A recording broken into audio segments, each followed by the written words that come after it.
அருமை அருமை. நன்றி மகாஸ்ரீ. அடுத்தது இக்கால கல்வி சுமைதான்னு பேச வராங்க நம்ம ராயல்ஸ். பொங்கலுக்கு நாம சாப்பிட்ட கரும்பு எவ்வளவு இனிப்பா இருந்துச்சோ அதை விட இனிமையா பேசுவாங்க. வாங்க ராயல்ஸ்.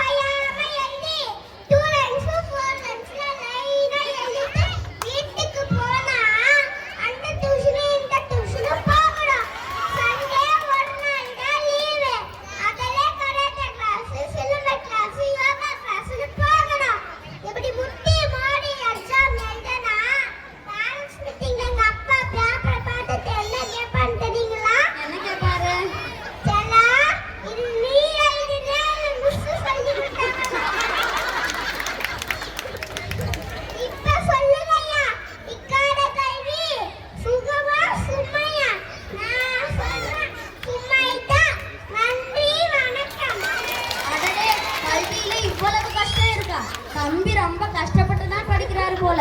அருமை தம்பி. அடுத்தது இக்கால கல்வி சுகமே என்று பேச வராங்க நம்ம ரித்திவிகா. இவங்க பேசும்போது தூங்கிட்டு இருக்கிறவங்க கூட எழுந்துச்சுருவாங்க. கரவொலி சத்தம் புயலா வரப்போகுது பாருங்க. வாங்க ரித்திவிகா. நடுவரவங்களே, ஜாலியா ஸ்கூல் ஸ்கூலுக்கு வந்துட்டு ஸ்மார்ட் கிளாஸ்ல ஸ்மார்ட்டா படிச்சுட்டு எடுத்தெல்லாம் வாங்கி தராங்க, அன்பா சாங் தராங்க.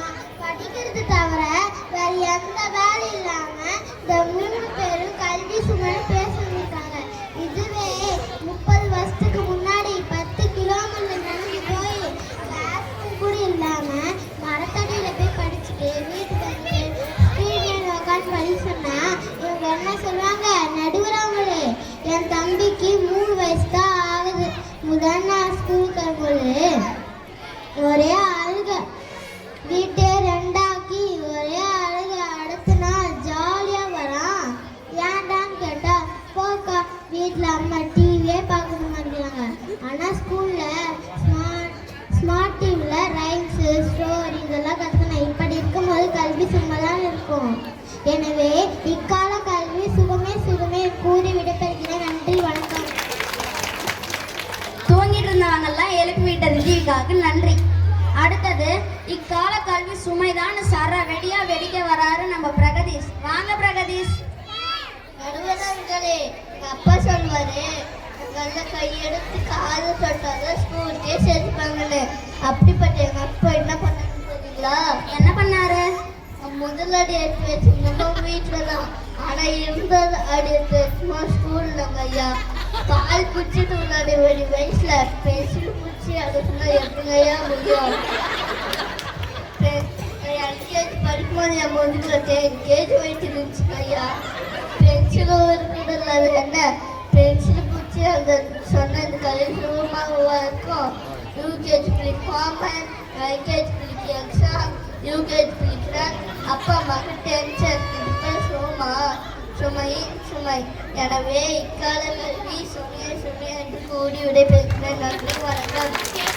அடடே, என்னமா வெடிச்சு தள்ளி விட்டாரு. நன்றி பிரகதீஷ்.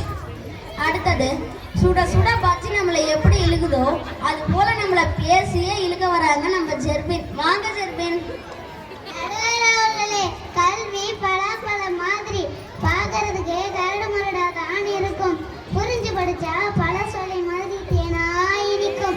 இந்த 3 பேரும் புரிஞ்சு படிச்சு பாருங்க, கல்வி சுகமா இருக்கும். நடுவர்களே, உங்களுக்கு அடிக்கிறவங்களை பிடிக்குமா, அன்பா அரவணைக்கிறவங்களை பிடிக்குமா? இது என்ன கேள்வி?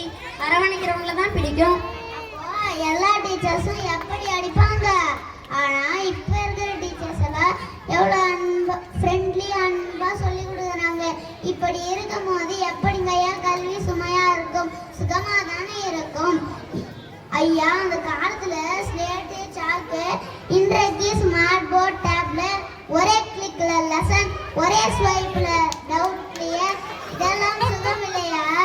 ஸ்கூல் ஹெவின்னு சொல்றாங்க, ஆனா நாங்க மைண்ட் ஹெவி ஆகாத விளையாடிக்கிட்டே படிக்கிறோம். இதுதான் இக்கால கல்வி. எனவே இக்கால கல்வி சுகமே என்று தீர்ப்பளிக்குமாறு கேட்டுக்கொண்டு விடைபெறுகிறேன். நன்றி. அருமை அருமை, நன்றி ஜெர்வின். அடுத்தது, வாய் விட்டு சிரித்தால் நோய் விட்டு போகும். அப்படி நம்மளை சிரிக்க வைக்க வராங்க நம்ம சமுர்தாஸ்ரீ. வாங்க சமுர்தாஸ்ரீ. நடுவர்களே, எங்க வீட்ல எந்த ஒரு விசேஷமும் வரக்கூடாதுன்னு வேண்டிக்கிறேன். ஏன் தெரியுங்களா? ஏன்?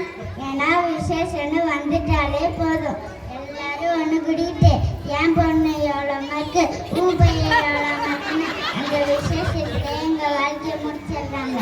எப்படின்னு கேளுங்க.